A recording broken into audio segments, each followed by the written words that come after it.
right better in their homes. Some of them be monitored on GPS, things like that. So folks won't be locked up in the cage in the cell inside of an institution, but they will have ankle bracelets on. They have wrist bracelets on. Would that help to solve the prison overcrowding problem? Absolutely.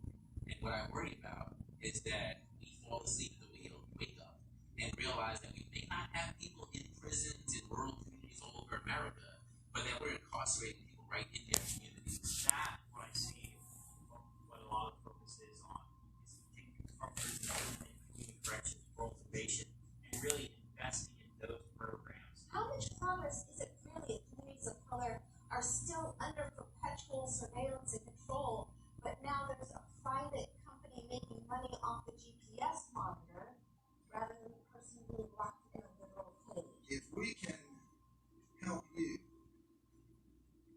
save crime victims in your legislative district, you don't mind me making $1. And so Allen continues to be a body that, while it may have some really strong rhetoric on why it supports crime reform now, suddenly, sort of out of the blue, it actually has real financial interests. Thank you, ladies and gentlemen. If you're in the prison business, you don't want it. You may say you do. And there are a bunch of people out there desperately trying to make sure that that prison population does not drop one person because their economic model needs that. Prison industrial complex refers to the system of mass incarceration and companies that profit from mass incarceration. That includes both operators of private prisons, which get a lot of attention, as well as a vast sea of vendors. From Securus Technologies that supplies telephone services that made $114 million in profits last year. Those calls, family and friends are costing a pretty penny in state prisons. They inflate the price that they charge the inmate and the inmate's family. For example, in Maryland, if you earn minimum wage, you'd have to work an hour and a half to afford a 10-minute phone call. There's also Aramark, one of the big food service providers.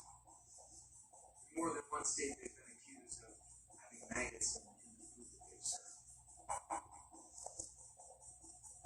Horizon Healthcare provides healthcare services in 28 different states, multi-million-dollar contracts for this service. Huge incentives given to contractors for very long contracts.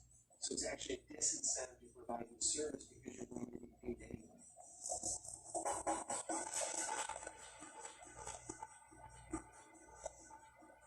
One of the reasons it's so difficult to talk about mass incarceration in this country and question it is because it has become so heavily monetized. A company called Unicorn that does $900 million in business annually. How do they do it? Volume. Also, prison labor. Partnerships between correctional industries and private business are a rapidly growing segment of a multi-billion-dollar industry in America. We talk about sweatshops and we beat our fists at people overseas for exploiting poor free labor. We don't look at what's happening right here at home every day. We have corporations who are now investing in this free labor. It's all it's from sports, uniform, hats, Microsoft, Boeing, federal inmates are making the guidance systems for the Patriot missile system. J.C.Penney jeans made in Tennessee, Victoria's Secret, Anderson flooring, wood products are made in Georgia. It's always been Idaho potatoes. They're planted, grown, harvested, packed, and shipped by inmates. Victoria's Secret and J.C.Penney switched suppliers once their ties came to light. Simply put, corporations are operating in prisons and profiting from punishment.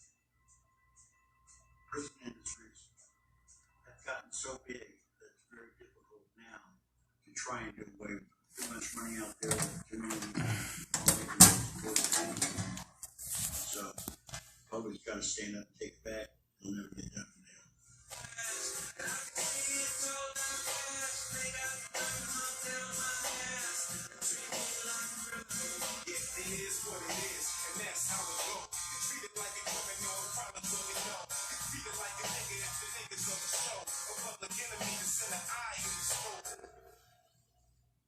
On the night of his arrest, Khalif Bragger was walking home from a party with his friends in was stopped by police.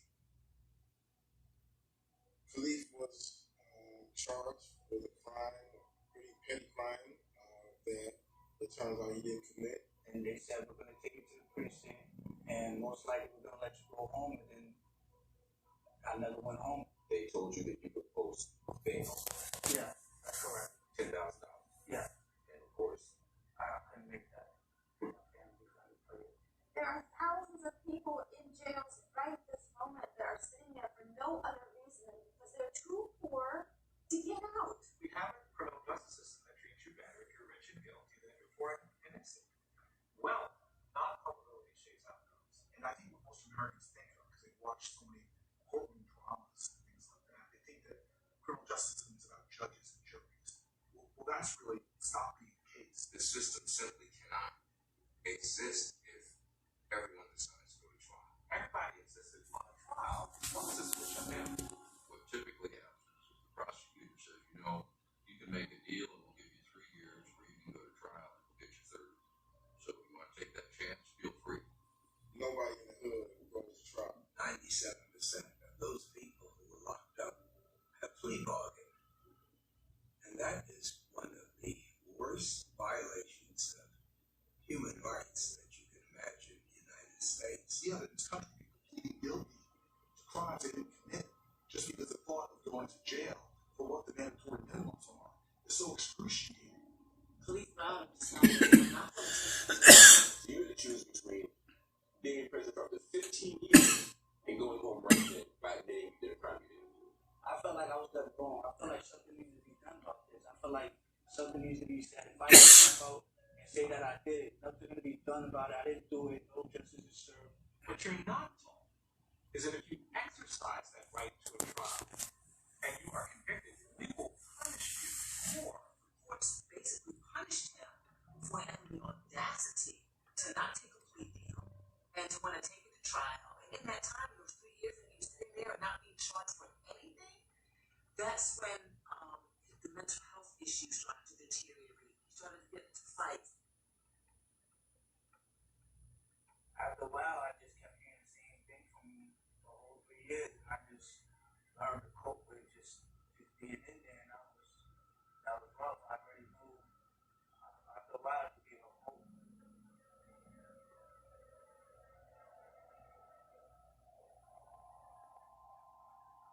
3 years on Rikers Island, told at a solitary confinement. He was a child, a baby. It's everything. Everything about being home, the fresh air, your family, certain friends. You want to be home. And then when they didn't offer to go home right then and there, it's like, I want to go home, but then you know you didn't do it, so you want to plead, take the plea and say that you do it. It's not right.